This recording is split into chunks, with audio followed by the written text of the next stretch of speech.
Kembali kita ke episod 5 Keluar Sekejap bersama saya Syaril Hamdan dan saya Khairi Jamaluddin. Hari ini KJ kita buat episod yang ke-5 dan beberapa topik yang hendak kita sentuh. Tapi sebelum itu saya nak sekali lagi ucapkan terima kasih kepada semua yang telah memberi komentar. Teruskan like, subscribe dan mendengar episod-episod Keluar Sekejap. KJ mungkin boleh teruskan dengan topik pertama yang hendak kita bincang. Okay, so sebelum kita masuk ke topik pertama pada episod kali ini, saya telah menerima satu cadangan yang baik daripada sekumpulan mahasiswa yang telah mengunjungi saya baru-baru ini, dan mereka adalah pendengar podcast kami, Keluar Sekejap, dan mereka telah minta Keluar Sekejap buat live recording di lapangan. Baik. Maknanya kita pergi ke lapangan dan mereka offer untuk menjadi tuan rumah pertama di UiTM. Jadi perbincangan yang sama dan kita buat perbincangan yang sama macam ni, tapi dengan audience, live audience. Rakaman dengan live audience, dan mereka boleh terus tanya soalan. Ya. Saya ingat satu idea yang menarik. Dan kita sedang melihat feasibility-nya, tapi saya harap mungkin kalau dapat kita buat live podcast ni, boleh kita mula selepas Hari Raya nanti. Setuju? Ya? Kita teruskan nanti. Okay, so kalau ada mana-mana persatuan mahasiswa, MPP ataupun mana-mana kumpulan siapa-siapalah yang minat untuk mengadakan Keluar Sekejap, podcast Keluar Sekejap secara live dan ada live audience, sila maklumkan kepada kita di media sosial ataupun social media accounts kita, dan kita akan buat susunan tour Keluar Sekejap ke kampus ataupun ke mana-mana yang minat untuk mendengar podcast ini secara langsung. Alright. Okay, so kita sambung sedikit topik yang kita bincang pada episod yang keempat, iaitu lantikan JLC, ya.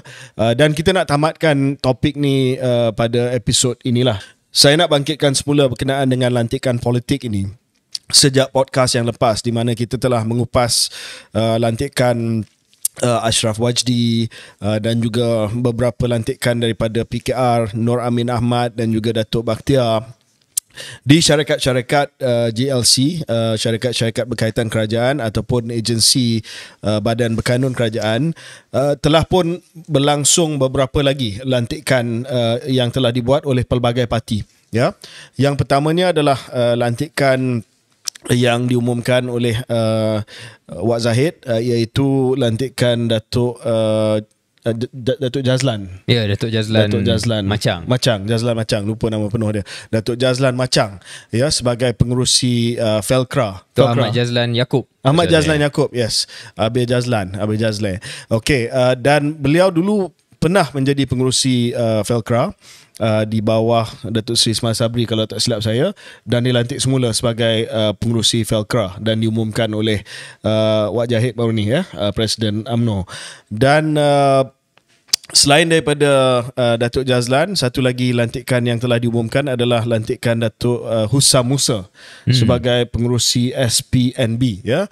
Saya tak pasti Datuk Hussam ni dia parti Amanah ke, dia parti PKR ke, tapi dia memang ada kaitan politik lah dengan parti-parti PH ni, dan diumumkan bahawa beliau adalah pengerusi baru kepada Syarikat Perumahan Negara Berhad SPNB, sebuah GLC di bawah Kementerian Kewangan. Jadi dah terang lagi bersuluh lah lantikan GLC ni, dan diumumkan juga oleh Datuk Zahid bahawa semua GLC ni melalui tapisan oleh sebuah jawatan kuasa yang memastikan bahawa lantikan ini memang layak. Ada merit lah. Saya tak pasti jawatan kuasa ini dianggotai oleh siapa. Ada yang kata Ashraf sendiri yang menganggotai GLC tersebut. Jadi Ashraf, jadi kalau betul lah saya tak pasti, tapi ada yang kata Ashraf yang menganggotai jawatan kuasa tersebut. Jadi Ashraf tapis Ashraf untuk melantik Ashraf, dan Ashraf jadi pengerusi kepada GLC yang ditapis oleh Ashraf, yang dikawal selia oleh Ashraf. Tak pastilah siapa jawatan. Kalau begitu betul lah, Ashraf adalah. Tapi ada jawatan kuasa lah. Kononnya ada jawatan kuasa yang tapis semua. Cuma saya nak simpulkan di sinilah Syaril, bahawa sekarang ni kita lupakan sajalah aspirasi tidak ada lantikan politik dalam Sebab GLC. terbukti berterusan. Sebab terbukti semua parti dah buat, semua orang dah buat, dan benda ni kita bakul sampahkan. No more lah. Tak payah cakap lagi dah soal tiada political interference, tiada lantikan politik dalam GLC. Ini adalah something yang here to stay. KJ, kita mungkin bincang soal ini bukan sebab kita ada apa-apa kepentingan, tetapi sebenarnya ini menjadi satu contoh yang mana saya ingat KJ dengan saya dah lama rasakan. Minta maaf lah bagi pendengar-pendengar yang mungkin dari dulu menjadi penyokong tegar pembangkang lama ataupun kerajaan hari ini, iaitu Pakatan Harapan dan juga versi-versi sebelum Pakatan Harapan, di mana kalau Pakatan Harapan buat sesuatu, dia takkan dinilai sama teruk dengan kalau Barisan Nasional buat. Ya. Dan kita dah lalu perkara ni sepanjang kerjaya politik kita, KJ. Ya. Dia buat, okey, kita buat lain.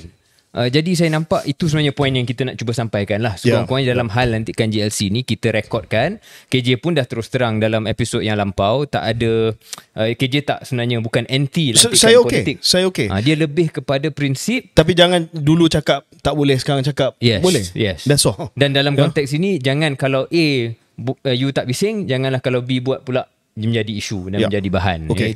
Itu prinsip yang kita konsistensi yang kita harapkan daripada masyarakat Malaysia. Ya. So sekarang ni Malaysia lantikan politik Is here to stay. is here to stay.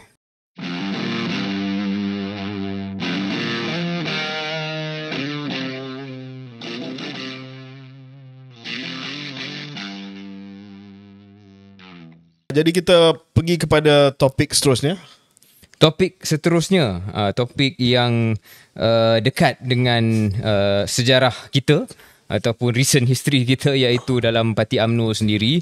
Saya harap pendengar-pendengar tidak bosan lah setiap episod. Kebetulan banyak perkara yang rancak berlaku dalam Parti UMNO, dan dalam masa terdekat kita akan bincang juga tentang parti-parti politik yang lain.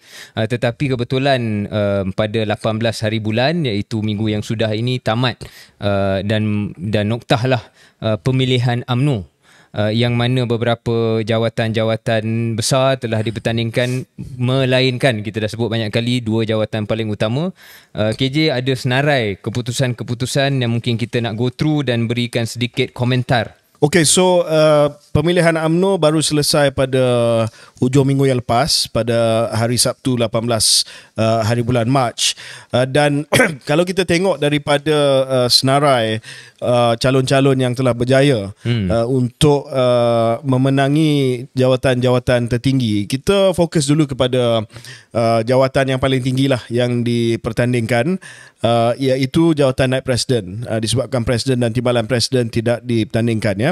So Naib Presiden ni seperti mana yang kita sebut dulu, ada beberapa calon yang dilihat sebagai calon yang serius. Antara lain adalah penyandang Datuk Seri Mahathir Khalid, Datuk Khalid Nordin, menteri seperti Datuk Seri Azalina, dan juga tokoh-tokoh hebat seperti Menteri Besar Pahang, Datuk Seri Haji Wan Rosdi, Datuk Jogani, Datuk Seri Rizal Marikan, Naina Marikan, dan juga Datuk Hasni Muhammad, bekas Menteri Besar Johor.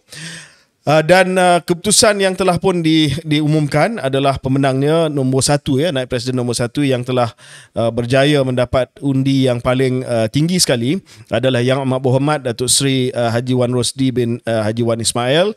Yang kedua Datuk Seri Muhammad Khalid bin Nordin, dan yang ketiga Datuk Seri Johari bin Abdul. Untuk makluman pendengar, podcast Keluar Sekejap, kita telah pun endorse 3 calon, 3+1 lah dulu. Dan Lekat 1. Lekat 1+1 lah. Dulu kita kata Datuk Hasni, Datuk Jo, dan juga Datuk Seri Rizal. Dan kita kata Datuk Seri Wan Rosdi ni okey lah, kalau nak yang pilih yang seorang lagi, boleh pertimbangkan Datuk Wan Rosdi. Jadi kita dapat Datuk Jo, dan kita dapat Datuk Wan Rosdi sebagai yang calon simpanan kita. Tapi malangnya kita tak dapat Datuk Seri Rizal dan juga Datuk Hasni. Jadi Syaril, what do you make of the result? Secara ringkasnya, KJ, dan kita pun belum bincang perkara ni secara belakang tabir sebelum ni, jadi this is my first remark to you. Suka tak suka, KJ, kita kena terima reality bahawa pemilihan UMNO ni menunjukkan bahawa Datuk Zahid dan juga pengaruh beliau telah lebih kuat menguasai parti. Itu saya punya pandangan sekali pandang. Kerana apa? Bukan hanya soal keputusan dalam naik presiden KJ, tetapi dalam stick to naik presiden dulu. Okay, your point memang betul lah. Wak memang menguasai UMNO. Betul, okey. Kalau kita nak cakap tentang VP dulu. Ya. Macam KJ kata tadi about Datuk Hasni dan Datuk Rizal. Saya nampak yang menjadi perkara yang mensatukan kedua nama itu contohnya. Dan juga Datuk Mahathir Khalid. Adalah keterbabitan mereka dengan pentadbiran kerajaan terdahulu. Okay. Mungkin Datuk Hasni tidaklah dalam federal government, tetapi komen-komen beliau selepas tamatnya pilihan raya umum ke-15 yang lebih kritis terhadap presiden, disifatkan sebagai tidaklah totally 100% aligned with the status quo ataupun with the current leadership. Jadi kita tak boleh nafikan bahawa naik presiden ini Datuk Jo mungkin atas faktor yang berbeza kerana walaupun beliau lekat tapi nombor 3. Ya, itu pun menunjukkan ada trend bahawasanya kalau lebih dekat dengan presiden maka ada kebarangkalian menang yang lebih besar. Jadi dalam naik presiden nampak keputusan itu. So analisa saya berkenaan dengan naik presiden ni, saya dengar dan saya pun ada terima WhatsApp berkenaan dengan CHAI. CHAI bagi CHAI makluman pendengar, CHAI ini adalah papan ataupun senarai. Senarai yang menjadi calon-calon preferred ataupun calon-calon pilihan presiden, ya. So tersebar luas satu CHAI ataupun satu senarai calon-calon yang kononnya mendapat restu daripada presiden dan dihantar melalui WhatsApp supaya perwakilan yang mengundi nanti dia hanya perlu buka WhatsApp dan dia undi saja calon yang datang daripada langit ini, ya. Saya difahamkan bahawa CHAI daripada presiden ini adalah Datuk Seri Wan Rosdi, Datuk Seri Muhammad Khalid Nordin dan juga Datuk Seri Azalina Osman Said, ya, 3 ni. Dan yang lain tidak ada dalam CHAI. Joe Ghani dilihat sebagai seorang calon neutral. Ya, walaupun dia kritis terhadap presiden, dia tidak dilihat sebagai calon yang menentang arus seperti mungkin Hasni dan juga Rizal to a lesser extent lah, ya, tidak dilihat seperti datang, itu bukan identiti dia lah, identity rebel, identity yang mungkin rapat dengan kita dan juga sahabat-sahabat kita, ya. So Joe dilihat sebagai neutral, tapi saya rasa perwakilan dia tak bagi wak semua. Kalau tak dia akan bagi Azalina juga. Tapi mungkin Azalina satu adalah faktor malangnya, faktor jantina lah. Yalah, itu mungkin ada sebab dia. Tetapi perwakilan tak bagi wak semua 100% naik presiden. Dia bagi 2 dan seorang lagi dia bagi neutral, Joe Ghani. Saya tengok Hasni dan Rizal walaupun tak berjaya dapat jugalah, respectable. Okey. Undi dia respectable juga daripada bahagian. So nampak bahawa walaupun memang Datuk Seri Zahid in control, menguasai parti, tetapi tidak menguasai segala-galanya di naik presiden. Mungkin nak cerita sikit tentang MT ataupun Majlis Tinggi, ya. Untuk makluman pendengar, Majlis Tinggi ni adalah badan yang tertinggi lah, jawatan kuasa yang paling utama dalam UMNO. Sebelum saya ke MT, KJ, untuk makluman pendengar ataupun for the benefit of the listener, mungkin nak tambah sikit CHAI dan in the interest of balance. CHAI seperti mana yang diterangkan oleh KJ tadi, CHAI ini wujud daripada pelbagai pihak. Ya, bukan hanya presiden yang akan keluarkan CHAI ataupun mereka yang dilihat dekat dengan presiden akan keluarkan CHAI, orang lain pun akan keluarkan CHAI. Dan apabila KJ mengatakan CHAI ini akan diambil atau dilihat oleh perwakilan dan mereka mengundi, tidaklah KJ memaksudkan bahawa mereka ataupun perwakilan akan ikut semata-mata seolah mereka tak kenal mana-mana calon. Bukan soal itu sebenarnya. Tetapi lebih sebenarnya KJ pun akan setuju perkara ni. Dia soal apabila perwakilan melihat inilah CHAI yang dekat ataupun keluar daripada kelompok presiden, maka saya nak ikut yang itu, kerana saya nak dilihat bersama dengan mereka yang rapat dengan presiden. Mungkin barangkali itu antara faktor-faktornya lah, ya. Jadi bukan kita kata perwakilan ni tak tahu apa-apa ataupun perwakilan ni follow membuta saja, tidak. Tetapi itu adalah conscious choice mereka untuk mengikut mana-mana senarai yang mana pemimpin yang mereka minat lah ataupun dan nak saya follow. rasa timing ataupun masa pemilihan ini telah pun dijarakkan dengan sengaja daripada pilihan raya umumnya lepas. Jadi segala kemarahan sebahagian besar daripada ahli UMNO terhadap pucuk pimpinan UMNO, terhadap presiden telah pun kendur, pun turun. ya, suhu politik dalam UMNO telah turun. Dan apabila dah dilantik sebagai TPM dan ada menteri-menteri daripada UMNO, ada sistem patronage yang baru, kita tak boleh nafikan benda ni, maka ramai yang tidak berani ataupun tidak mahu menentang arus.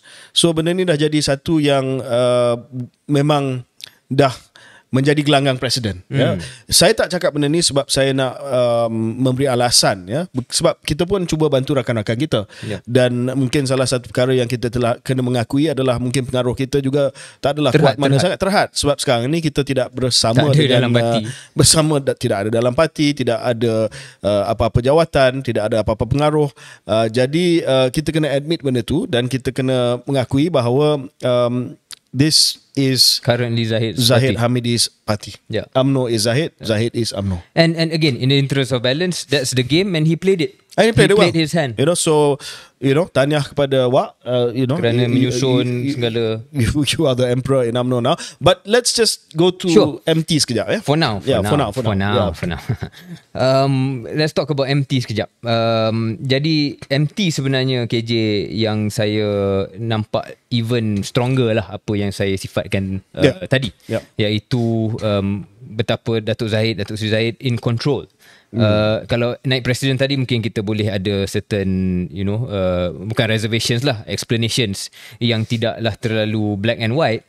Dalam MT benar ada beberapa nama-nama yang tidaklah align 100% dengan presiden, tetapi rata-rata align dan mereka yang dilihat amat rapat ataupun betul-betul menjadi pejuang dan panglima kepada tim status quo berjaya ataupun meraih undi yang cukup untuk berada dalam 25 barisan Majlis Kerja Tertinggi yang dipilih. Mungkin saya bagi beberapa nama. Saya ingat apa yang saya sebut ni pun tak kontroversi. Orang yang mengikuti politik secara sikit pun akan nampak nama-nama ni. Misalnya Datuk Seri Dr. Syamsul Anwar Nasarah menjadi antara panglima. Siapa lagi? Datuk Puan Zakashi tiap-tiap hari boleh balun kerajaan yang ada Barisan Nasional dulu, Kerajaan Datuk Mail, dan terutamanya waktu Muhyiddin Yassin menjadi PM, sampai menteri-menteri UMNO pun dipertikaikan. Siapa lagi? Datuk Razlan Rafi, kawan kita.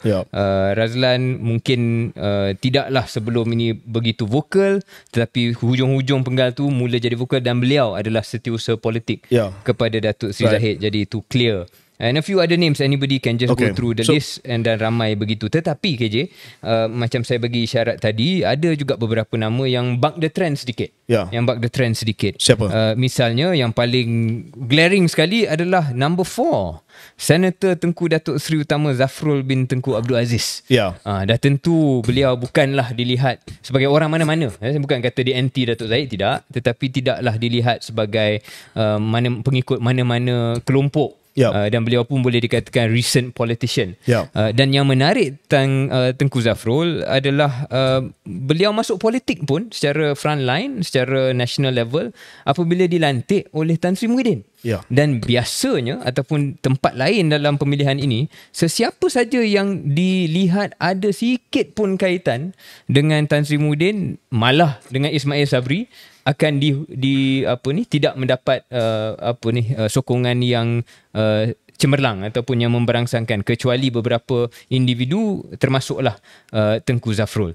Mungkin KJ nak tambah dalam hal ni, adakah KJ setuju? My read overall is strongly pro Datuk Zahid's lineup, but there are a few exceptions that make it interesting. Jadi saya nak mengupas sedikit. Saya setuju secara keseluruhan dengan apa yang Syaril sebutkan tadi. Sebagai contoh memang Syamsul Anwar, Jazlan. Tapi yang menariknya, Syamsul Anwar dengan Jazlan ni juga telah menerima endorsement daripada bosku.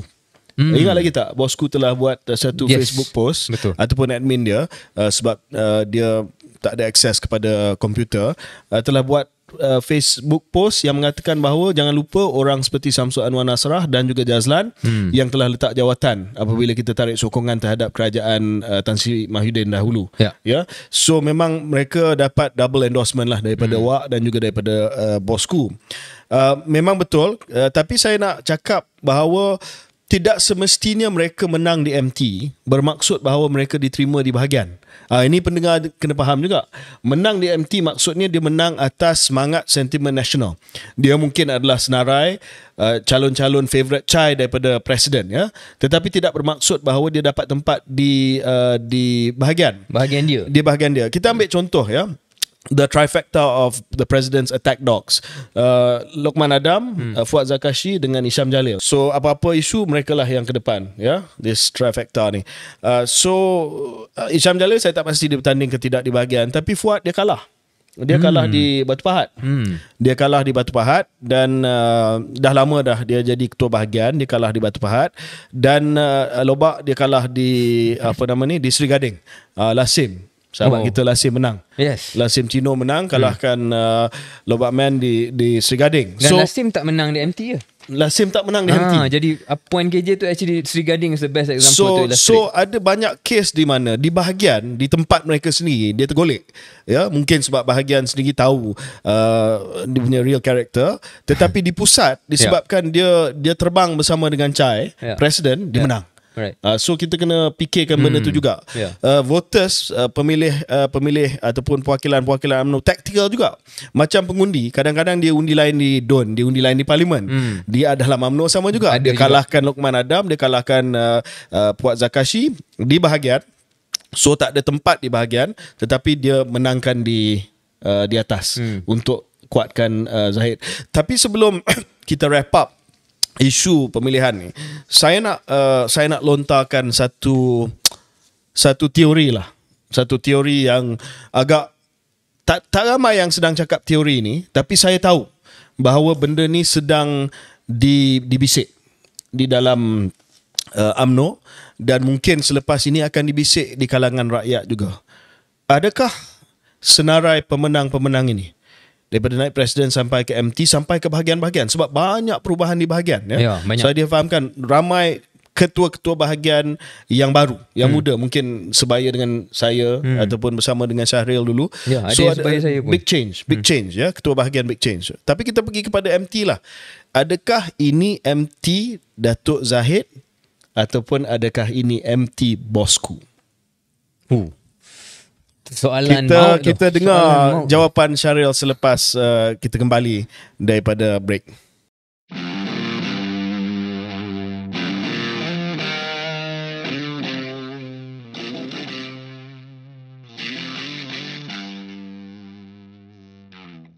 Selamat kembali ke podcast Keluar Sekejap bersama saya Syahril Hamdan dan saya Khairi Jamaluddin. KJ, tadi sebelum break KJ ada bagi soalan maut. Adakah ini MKT Zahid Hamidi ataupun sebenarnya MKT Bosku? Ya, so banyak, apa punca soalan tu? Banyak analisa setakat inilah yang kita baca dalam surat khabar, yang kita baca dalam media sosial, mengatakan bahawa Wak Zahid is in control of UMNO. Which we kind of agree is okay. on. We agree lah.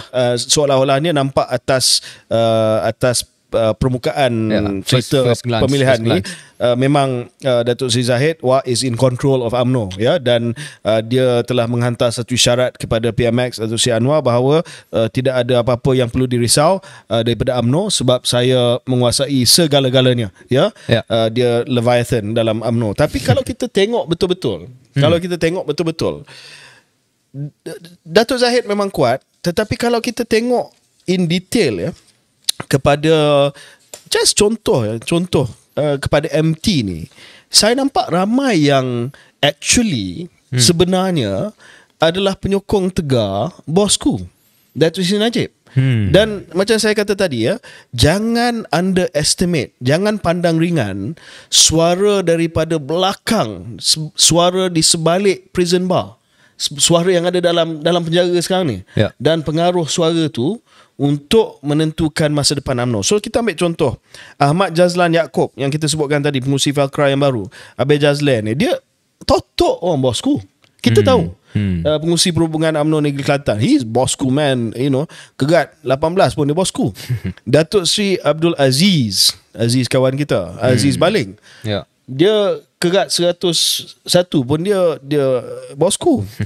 And then Datuk Johan kawan kita juga, ya. Datuk Johan Ululangan. Dia main player Bosku. Dia main player. Isham Jalil. Syam Jalil adalah bekas pegawai khas bosku. Lobak. Lokman Adam. Dia in fact KJ, Lokman Adam sebenarnya ramai mungkin lupa dipecat daripada UMNO awal penggal yang lepas oleh Datuk Seri Zahid. Kerana Lokman menyerang Datuk Zahid pada ketika Datuk Zahid dan Datuk Najib mungkin tidak sebulu seperti mana yang dilihat hari ini. Okay.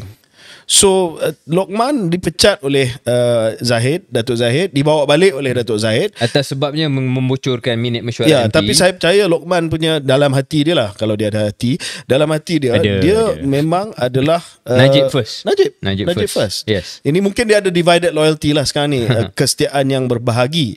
Tetapi kalau betul-betul nak cari kat dalam tu, is Datuk Najib. So saya bangkitkan benda ni sebab saya rasa cerita bosku ni belum habis lagi.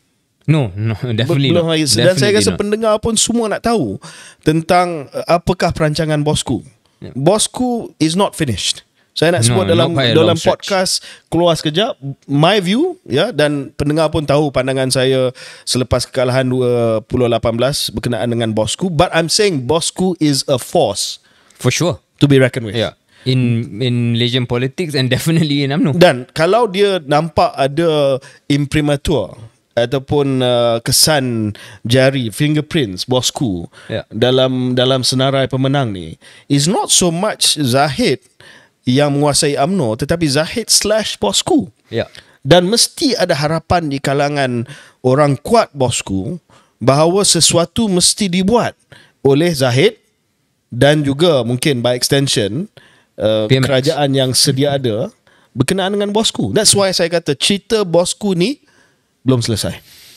Memang satu spekulasi KJ yang bukan hanya kita mungkin yang pertama bercakap tentang ia. Tetapi sebenarnya di luar sana everyone is talking about it. Maybe not the way you framed it in terms of MKT ni berapa ramai orang Zahid, berapa ramai orang Najib sebenarnya. Tetapi soal bayangan bosku dan Datuk Seri Najib ini terhadap UMNO in the present, not in the past. In the present and the future itu amat besar sekali.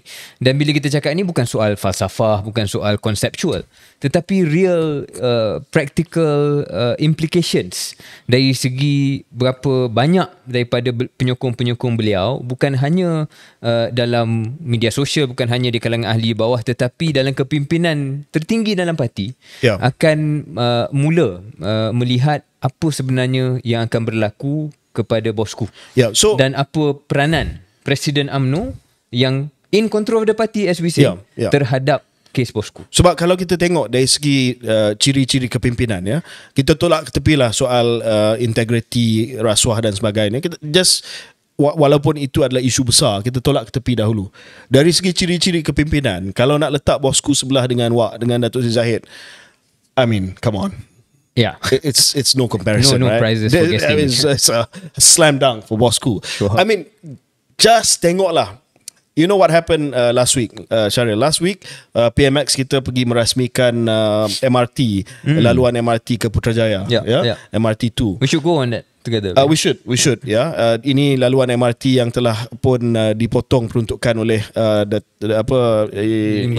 Lim Guan Eng waktu dia jadi Menteri Kewangan. Dan dalam komen media sosial, it's all bosku. It's all bosku.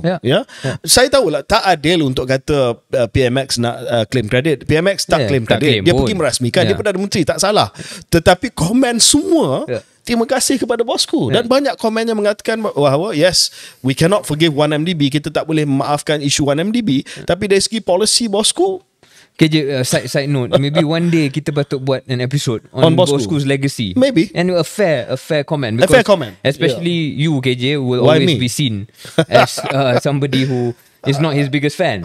Sure. On the record, and you've said that many times. Tapi dalam semangat kita buat podcast ni, we always want to be objective and fair, even as we impart our own views on things. Saya pernah memberi pandangan yang adil, yang objektif berkenaan dengan Tun Mahathir, dengan bosku. Semua We're yang doing it now with Anwar Ibrahim and with PMX. I've had run-ins with all these people. Yeah. But we have to be fair. Sure. Yeah. So I think balik kepada isu tadi, kita belum selesai isu bosku nanti. Belum selesai, KJ, dan dalam pemilihan ni itu bukan keputusan saja. Banyak kita dengar contohnya pemilihan sayap dan sebagainya, ada banyak gangguan, ada yang juga kata walaupun dinafikan oleh Datin Sri Rosmah, Kak Ros sendiri yang telah mempengaruhi wanita dan sebagainya menang. Itu pun kita ada dengar cakap-cakap di luar sana. Tapi just to end this particular subtopic je, yelah macam saya sebut tadi, soal pengaruh bosku ini bukan hanya soal konseptual tapi ada real implications, dan salah satunya ialah adakah hubungan antara penyokong Datuk Zahid dan penyokong Datuk Najib yang mana mungkin ada overlap pada satu ketika ini akan berterusan baik. Akan berterusan baik. Sebab ada juga kalau kita boleh speculate, cakap di luar sana, di kalangan kawan-kawan kita dalam parti, ada yang terkilan juga sikit kerja. Saya tak tahu you dah dengar, KJ ada dengar tak di story, di mana ramai yang dulunya menjadi totok bosku. Apabila saja Datuk Zahid menjadi Timbalan Perdana Menteri, dah settle GE15 ni, dah settle tak ada pertandingan untuk Presiden, ramai pula yang terus ke Datuk Zahid dan seolah-olah melupakan bosku. Mungkin ini hanya ayat orang-orang tertentu, tapi dah ada feeling itu. Dan bagaimana menguruskan hubungan antara kedua ini. Dan saya nampak, if I can be honest, I think in some ways Datuk Sri Zahid, who is the Deputy Prime Minister, in some ways dia memerlukan Datuk Najib. Juga sebab as you said, the gravitas, as we go back to Wan Faisal and your favourite word, ada pada bosku. Dan kalau hubungan ini baik, ia sebenarnya membantu. Seperti mana dah terbukti sebelum itu, KJ, don't forget, antara satu perkara yang telah melemahkan kedudukan Datuk Seri Ismail Sabri ialah perhimpunan di PWTC, yang mana satu nampaklah mood apabila bosku telah disabitkan kesalahan di Mahkamah Persekutuan ataupun di upheld the decisions, itu menjadi antara titik mula. Dan itu diorchestrate oleh siapa? Oleh Presiden dulu dan Presiden sekarang, iaitu Datuk Zahid. Dan looks like he's still riding that wave. Kita akan terus pantau isu ni, dan mungkin kita akan buat satu special berkenaan dengan Datuk Seri Najib, bosku, dan legasi beliau. Good and bad. Tapi kita akan tengoklah juga dinamik dalam UMNO. Sebagai contoh, Datuk Zahid waktu dilantik sebagai Timbalan Perdana Menteri, Syaril pun tahu antara lantikan sosio-politik dia adalah Datuk kawan kita juga, Datuk Megat Zulkarnain, Megat Kung Tao, dan beliau memang strong man bosku. Tapi saya dengar mungkin dah ada some issues di kalangan nyokong Datuk Zahid dan Datuk Seri Najib lah. Tapi kita tengok, dan kita akan monitor ataupun pantau isu ini dengan lebih dekat lagi. Okey, kita akan break seketika, dan kita akan kembali untuk segmen yang terakhir, ringkas berkenaan dengan ekonomi, terutamanya peranan Bank Negara Malaysia, dan juga isu berkenaan dengan krisis Silicon Valley Bank di Amerika Syarikat.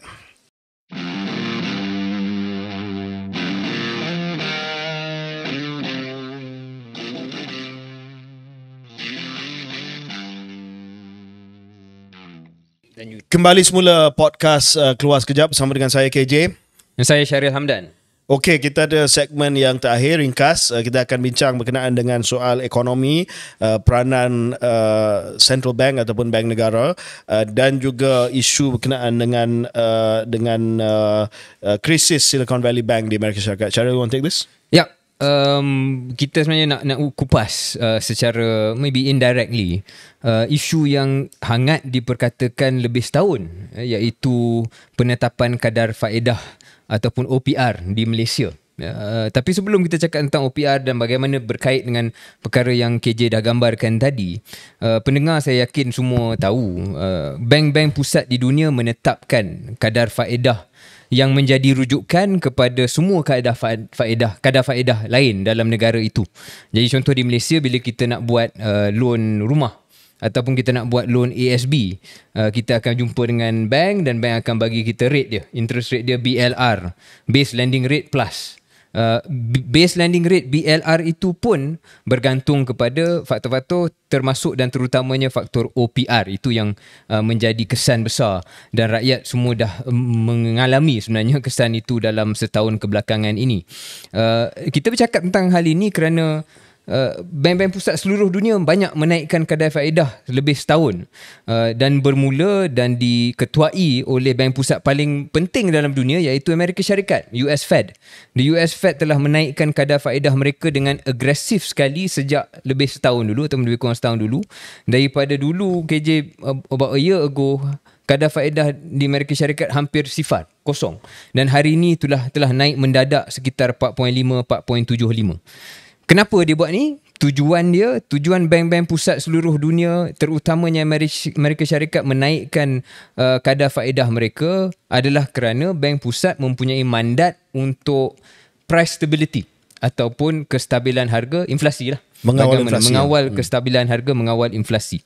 Dan kaedah yang bank pusat gunakan untuk fulfill mandat mereka untuk price stability ini, terutama jadi Amerika Syarikat bermula pada tahun 80-an, adalah almost exclusively menggunakan penetapan kadar faedah. Ini tidak sama dengan mungkin zaman-zaman dulu dan tidak sama seperti mana mungkin di China pada hari ini.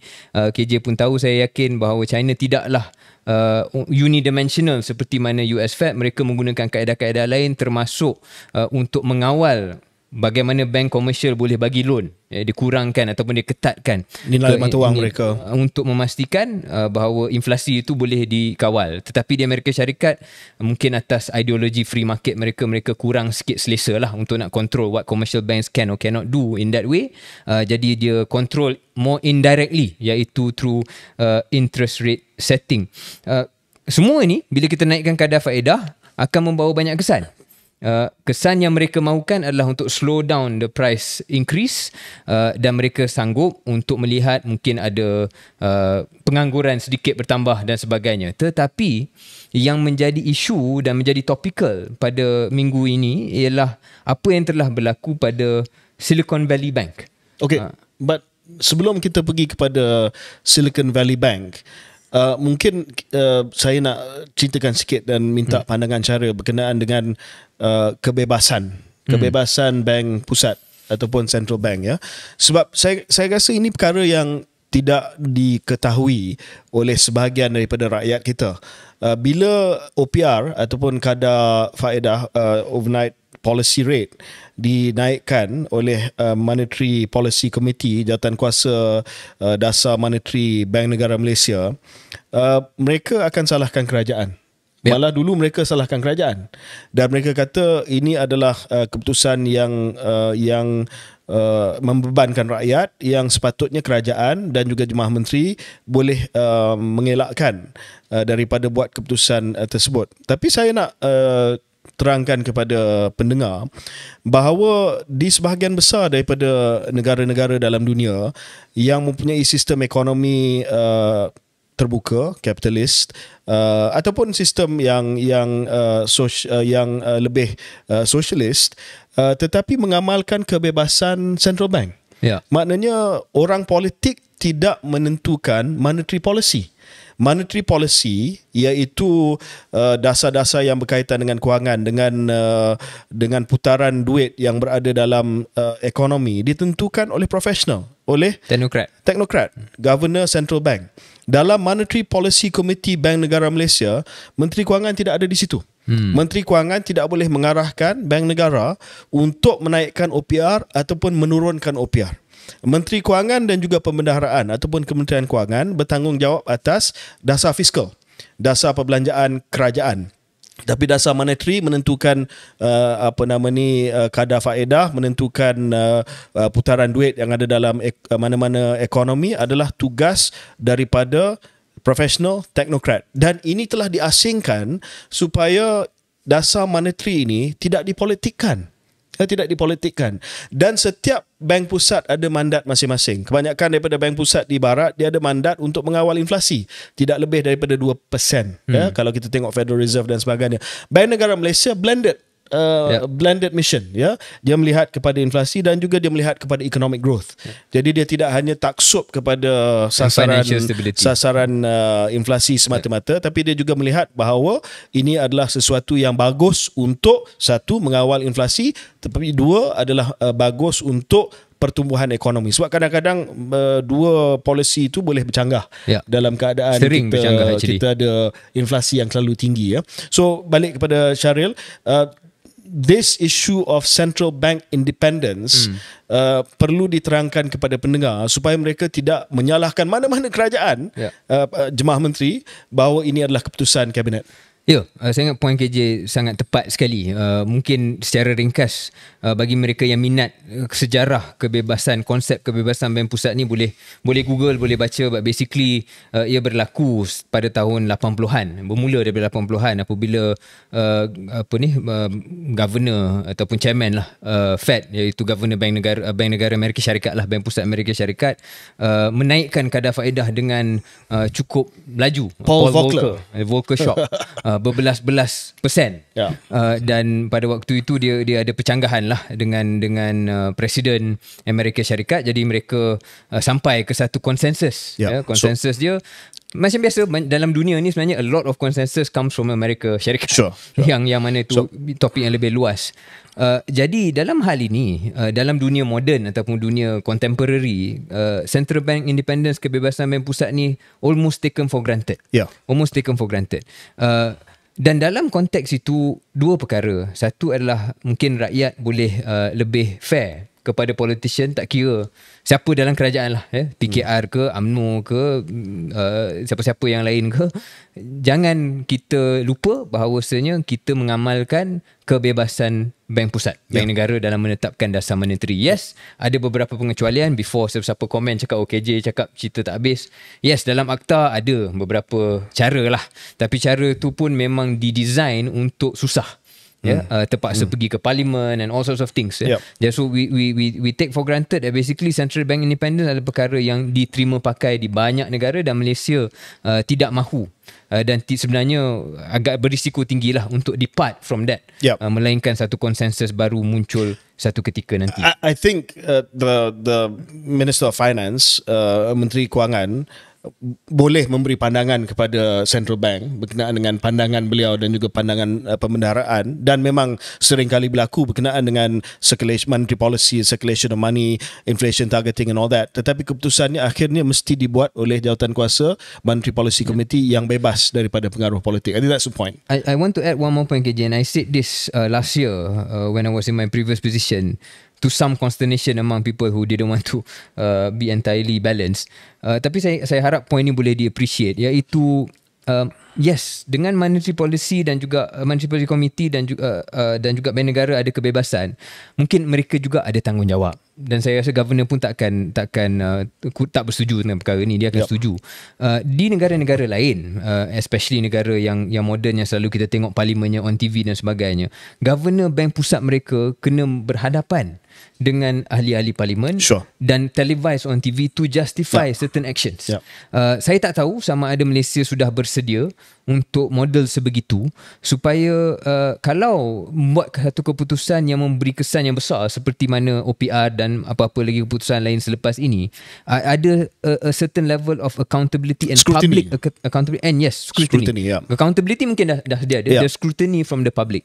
Sebab the public in Malaysia quite fairly want to say something, want to grumble, want to complain when they don't agree, quite rightly, to whatever decision, dan mereka akan terus pergi kepada menteri when actually bukan itu tempatnya. Dan saya rasa langkah untuk merakyatkan keputusan ataupun proses untuk membuat keputusan monetary ni penting supaya rakyat memahami dari sudut mana bank negara datang. Mana-mana bank pusat yang mengamalkan pendekatan yang bebas, pendekatan yang melihat kepada price stability ataupun kestabilan harga, dalam keadaan hari ni nak melihat kepada soft landing, tidak ada mana-mana bank negara nak cekik inflasi sehingga berlakunya stagflation ataupun tujuan mereka murni juga sama je. Tujuannya mereka nak soft landing. Mereka nak kawal inflasi yang sedang berlaku di seluruh dunia, di faktor geopolitik, faktor supply side, demand side dan sebagainya. Tetapi mereka nak melihat soft landing. Mereka tahu akan ada a bit of a bumpy road, tapi they don't want to crash.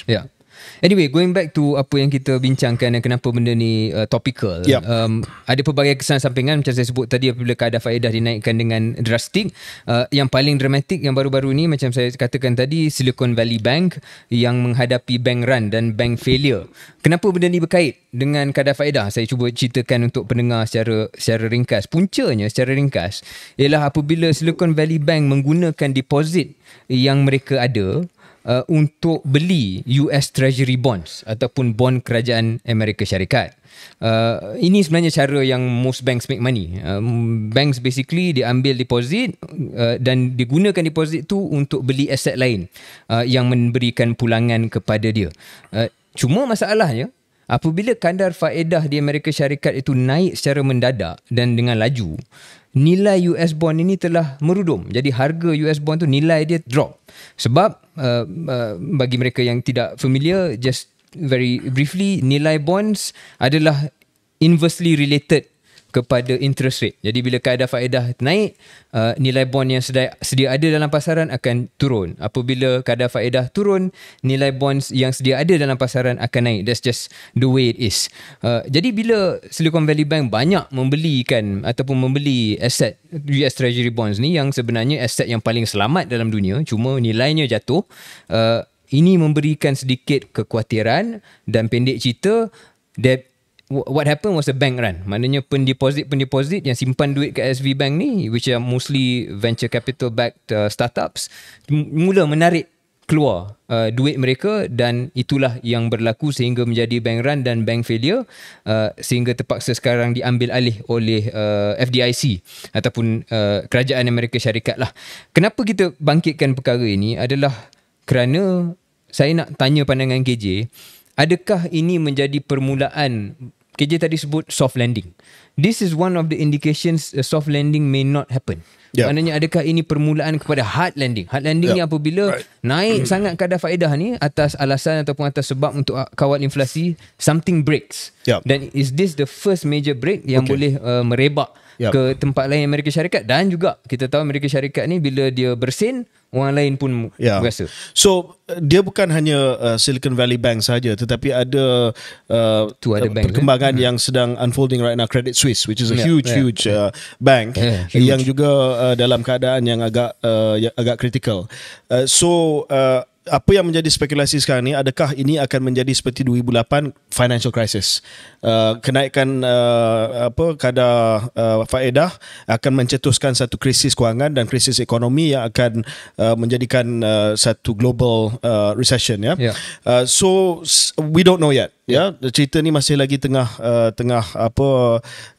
kita belum sampai ke noktah lagi. Tapi Bank Negara telah keluarkan kenyataan bahawa sistem perbankan di negara Malaysia terlindung daripada bank-bank yang telah gagal di Amerika Syarikat. Cuma kita tak pasti sama ada bank yang gagal, memang kita tak ada exposure lah direct dengan Silicon Valley Bank. But if there's a systemic collapse of the financial system di Amerika, of course we're going to get pulled under lah. So itu akan menjadi satu risiko yang kita akan pantau dari semasa ke semasa untuk memastikan bahawa seperti mana yang Syarul sebutkan tadi, kalau bersin kita tidak akan rasa demam nanti disebabkan krisis tersebut. But these are the unintended consequences ataupun kesan yang tidak dijangka apabila Federal Reserve naikkan kadar faedah, tiba-tiba ini telah pun jadi.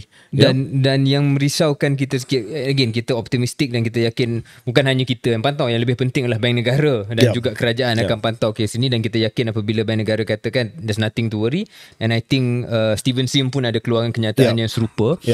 Cuma dalam hal ini yang membuatkan kita nak buat perbincangan ni adalah sama ada US Fed akan terus menaikkan kadar faedah. Next meeting mereka 21 Mac. Next meeting Bank Negara kita dalam bulan Mei. Kalau US Fed terus menaikkan 25 basis point, 50 basis point, sehingga Bank Negara Malaysia pun terpaksa ikut sama, sebab benda yang kita tak ulas lagi KJ, just very quickly untuk pendengar have a full understanding of the basics. Bank Negara buat ini, Bank Pusat yang bukan Amerika Syarikat naikkan kadar faedah mereka, mungkin bukan sangat kerana mereka nak kawal inflasi di tempat sendiri, tetapi kerana ada satu lagi faktor, iaitu nilai mata wang. Apabila US Fed, Amerika Syarikat naikkan interest rate dia, kita tak follow, apa yang berlaku adalah ada aliran keluar kepada aset-aset Amerika Syarikat yang memberi pulangan yang lebih menarik. Yeah. Jadi that's where we sometimes do things that maybe in the first instance we don't necessarily want to do. Cuma saya nak sentuh 3 perkara tentang isu SVB ni yang mungkin menjadi pandangan yang lebih berfalsafah, more philosophical about this. Dan saya nak call out lah sebenarnya Amerika Syarikat. Yang pertamanya adalah berkenaan dengan sistem kawal selia bank. Saya difahamkan bahawa antara sebab SVB telah pun mengalami krisis adalah disebabkan zaman Presiden Trump banyak polisi yang telah diketatkan untuk mengawal selia bank ini telah dilonggarkan semula. Sebab itu pengurusan risiko di dalam bank SVB ini telah pun menjadi lebih longgar. Selepas 2008 mereka telah ketatkan pengawal selian bank, tetapi zaman Donald Trump Republican longgarkan semula, and this is what happens when you have weak regulations. In Malaysia I'm proud, sejak financial crisis we have one of the best. Kita ada sistem kawal selia antara yang terbaik. You don't hear of failed banks here. You hear of failed banks in America all the time. Yang kedua adalah bukan hanya kawal selia yang longgar, tapi conflict of interest. Gregory Becker was the CEO of Silicon Valley Bank dan dia adalah seorang ahli lembaga Federal Reserve Bank of San Francisco. Ini macam lantikan GSC kat ni. So Gary Becker telah mengawal selia Gary Becker. Gary Becker telah gagal di bawah pengawal seliaan Gary Becker dan sekarang ini Gary Becker yang salah. So that's point number 2. And point number 3 is this, Silicon Valley di Amerika Syarikat adalah tempat di mana semua syarikat-syarikat pemula yang paling hebat lah, mereka akan berpengkalan di Silicon Valley. Dan kalau pergi ke Silicon Valley, salah satu daripada mantra mereka adalah kerajaan. Governments are bad. Government ni bodoh. Kerajaan bodoh, kerajaan tak boleh akan mengekang inovasi dan sebagainya. And a lot of them had their money deposited in Silicon Valley banks. All these startups yang pandai-pandai lah, yang daripada MIT, daripada Stanford, semua yang kata kerajaan tak guna, semualah berada di Silicon Valley dan kata kerajaan bodoh, letak duit mereka dalam Silicon Valley Bank. Guess who bailed out the deposits? Guess who guaranteed the deposits? The Federal Deposit Insurance Corporation. What is that? Government. So there you go. So much for capitalism. Alright, on that note, I think we've had a good episode. Anything else you want to say? Any social, cultural, or social no? I think it's pretty packed. It's pretty packed. So kita akan kembali dalam episod yang ke-6 di mana kita akan bincang ucapan Presiden Keadilan Datuk Seri Anwar Ibrahim PMX di Konvensyen Keadilan. Kita akan bincang proklamasi Melayu oleh Tun Dr. Mahathir Mohamad. Kita akan bincang soal beberapa isu yang berkaitan dengan isu-isu sensitif agama dan sebagainya, dan kita akan kupas berkenaan dengan isu-isu ini. Sebelum saya lupa, Syaril, sebab episod ini akan kita keluarkan pada hari Selasa, saya ingin mengucapkan selamat menyambut bulan Ramadan kepada semua umat Islam. Sama juga KJ, saya juga mengucapkan selamat menyambut bulan Ramadan. Semoga membawa 1000 erti kepada umat Islam seluruh dunia. Terima kasih.